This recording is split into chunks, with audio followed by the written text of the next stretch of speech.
ভিডিওটাতে তোমাদের দেখেছিলাম লাস্ট নাইট ডিনার করে ঘুমোতে যাওয়ার আগে পর্যন্ত। তো পরের দিন সকালবেলা ঘুম থেকে উঠেই তো দেখলাম আমাদের টিফিন দিয়ে গেল।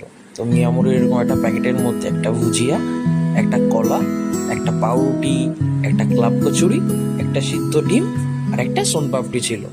তো আমরা ব্রেকফাস্ট করতে করতেই দেখলাম আমাদের ট্রেন এনজেপি স্টেশনে ঢুকে গেল। তো এনজেপি স্টেশনে আমরা ট্রেন থেকে নেমে এসকেলেটর করে স্টেশনের বাইরে যাওয়ার জন্য রওনা দিলাম। তো এই যাত্রাপথে আমাদের দেখলাম 9:30টার মধ্যেই এনজেপিতে ট্রেন পৌঁছে গেছিলো। তো বাইরে গিয়ে আমরা কটা ফটো তুলে নিলাম। ফটো তুলেই আমরা ওয়েট করছিলাম আমাদের নির্দিষ্ট গাড়ির জন্য, যেহেতু অফিস থেকে যাওয়া হচ্ছিল। সো অনেকগুলো গাড়ি একসাথে না পৌঁছলে আমরা যেতে পারছিলাম না।